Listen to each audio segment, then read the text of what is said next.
Avec un billet de train toujours plus cher et un litre d'essence frôlant les 2 €, le coût des transports a explosé ces derniers mois. Ajoutez à cela une flambée de 30% en 10 ans du prix des pièces détachées et le budget auto devient de plus en plus important dans les ménages français. Avec la crise, de nouveaux comportements routiers se développent. Du covoiturage à l'éco-conduite en passant par l'autopartage, les conducteurs s'adaptent pour réduire leurs dépenses. L'automobile est le mode de transport préféré des Français. Plus de 37 millions de véhicules circulent aujourd'hui en France, dont 80% des conducteurs voyagent seuls. Alors pour continuer à rouler sans se ruiner, Martin et Tanguy ont décidé de tenter l'expérience du covoiturage. Leader du marché en France, le site covoiturage.fr a su développer une vraie relation de confiance avec ses membres. L'activité du site, elle augmente tous les jours. En fait, on a en moyenne 2000 nouveaux membres par jour, ce qui correspond à une croissance par an d'environ 150%. Là, aujourd'hui, on a 1 700 000 membres et le site organise tous les mois environ 350 000 trajets en covoiturage. Donc c'est l'équivalent de 700 TGV pleins tous les mois. Le train, c'était super cher et j'ai trouvé que c'était une super alternative. D'une part parce que les prix sont vraiment attractifs et que d'autre part, tu as tout l'échange avec les gens avec qui tu voyages, tu peux discuter de plein de trucs et ça te fait passer ton voyage bien plus rapidement. La force principale de covoiturage.fr, c'est la confiance. C'est-à-dire que le site a vraiment transformé le covoiturage en moyen de transport fiable et sûr. On a beaucoup d'outils en fait, qui permettent aux membres de connaître à l'avance la personne avec qui ils vont faire du covoiturage. Pour partir, c'est plutôt simple. Oui. En général, je m'y prends une semaine ou deux à l'avance, une fois que je sais où est-ce que je vais. Je vais sur le site covoiturage.fr et je regarde un peu, je compare un peu les offres qui me sont proposées. Je prends rendez-vous avec la personne et puis on définit un horaire. L'engouement actuel des Français pour le covoiturage, ça s'explique par plusieurs raisons. Il y a notamment l'augmentation du prix de l'essence, du prix des péages et aussi du prix du train qui fait que les gens cherchent de plus en plus un système alternatif. Et le covoiturage s'inscrit aussi dans le développement de la consommation collaborative en général. Cette nouvelle tendance qu'ont les gens à partager leur consommation, donc c'est vraiment une tendance grandissante aussi. J'avais pas vraiment d'a priori sur le covoiturage parce que déjà j'ai pas eu trop l'occasion d'en faire pour l'instant. Je faisais pas de grands voyages et puis d'un autre côté c'est vrai que ça me faisait un peu... ça m'inquiétait de transporter des inconnus en voiture, quoi, ça me disait pas trop.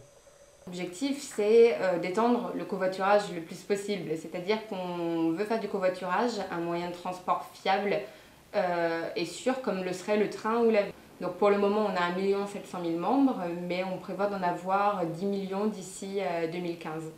Je suis étudiant, je voulais vraiment me faire un petit peu d'argent et je voulais profiter du fait que j'étais obligé d'aller à Lyon bientôt. Et comme j'y allais tout seul en voiture, je me suis dit autant en profiter et transporter 3 personnes si je peux. Alors je me suis pris, on m'avait dit qu'il y avait un site internet qui existait pour ça justement. Donc j'y suis allé, je me suis inscrit, c'était facile. Et j'ai contacté 3 personnes et je les ai trouvées sympas et puis ça s'est fait comme ça. C'est qu'une fois, je suis parti en Bretagne et donc je voyais avec des Suisses qui venaient de Genève et donc ils nous ont payé un repas typiquement suisse. Donc ils ont ramené du fromage, du vin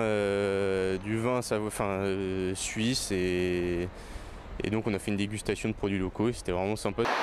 Le covoiturage reste une très bonne solution pour se déplacer d'une ville vers une autre ville. Pour tous les citadins qui n'ont pas la chance d'avoir un véhicule, il y a l'autopartage.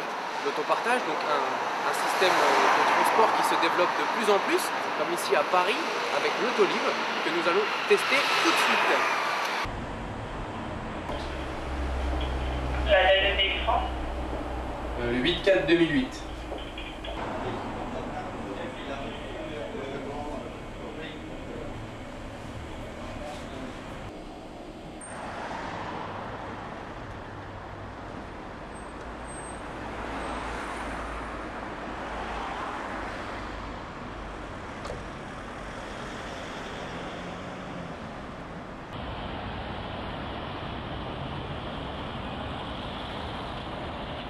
Là on a un écran de présentation qui indique toutes les informations concernant la voiture.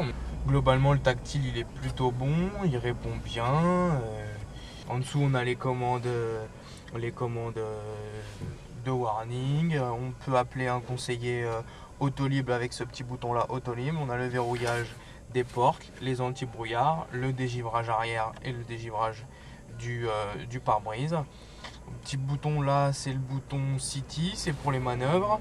Ça, la direction devient plus souple avec ce bouton là.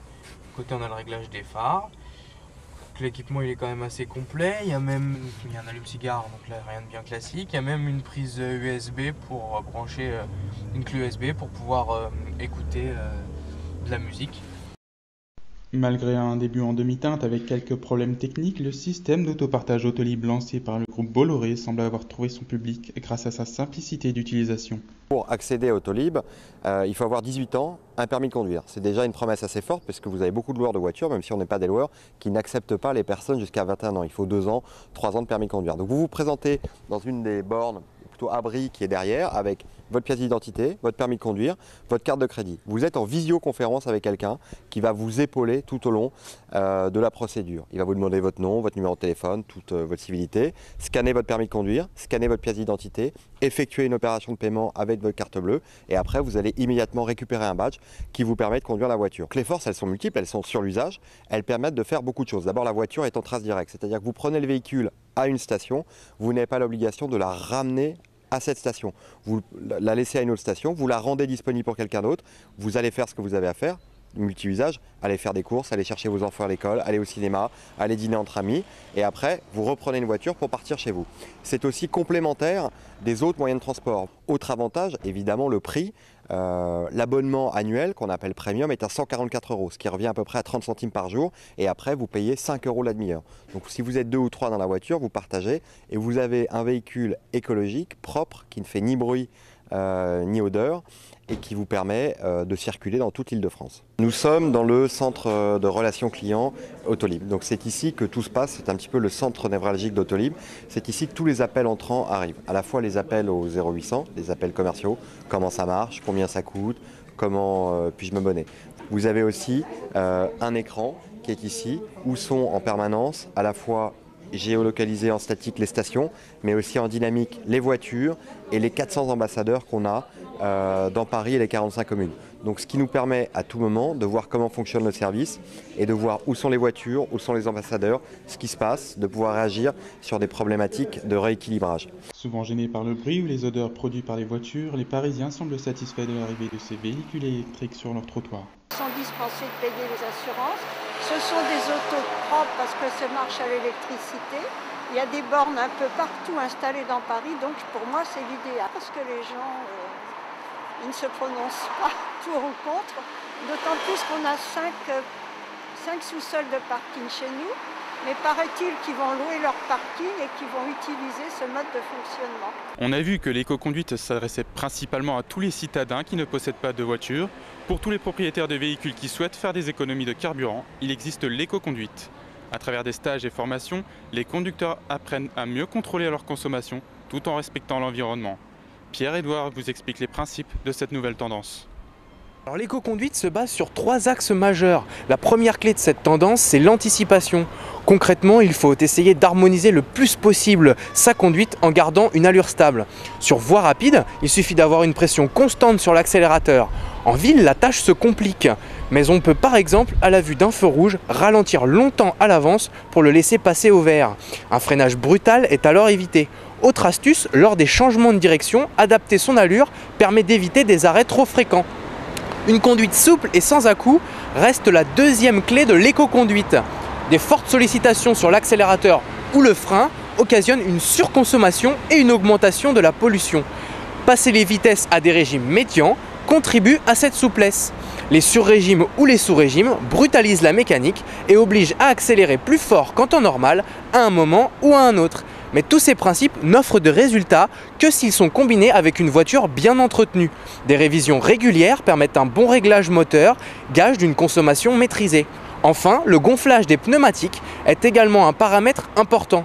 Par exemple, des pneus sous-gonflés occasionnent une surconsommation de 20% et une usure prématurée. Securitrans est la première société à proposer des stages et formations aux entreprises. Grâce à une technologie de pointe, Yvan Nicolas offre une véritable analyse personnalisée de la conduite. On propose principalement des formations à l'éco-conduite.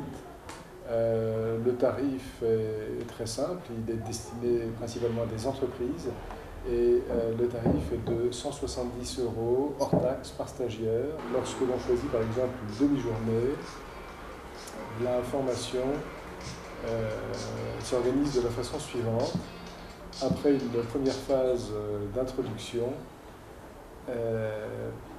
on fait conduire les stagiaires en situation normale, comme ils ont l'habitude de conduire habituellement. On enregistre leurs caractéristiques de conduite, à la suite de quoi on a une phase plus théorique où on leur apprend ce qu'il faut faire et ce qu'il ne faut pas faire en matière d'éco-conduite. Et une fois que l'on a fait cette phase théorique, on les fait conduire, on les met en situation sur le même parcours que le parcours initial, en enregistrant également leurs caractéristiques de conduite, de telle sorte qu'à la fin, on a 2 enregistrements et on va pouvoir comparer leurs progrès au cours de la formation. Nos principaux clients sont des entreprises, souvent de grandes entreprises, qui recherchent souvent à améliorer leur image sur le plan environnemental, mais aussi qui cherchent à optimiser les coûts d'utilisation des véhicules et donc à réaliser des économies sur le poste carburant. Vous présentez d'ailleurs plusieurs dispositifs. Voilà le boîtier qui est embarqué à bord du véhicule et qui va nous permettre de récupérer un certain nombre de données.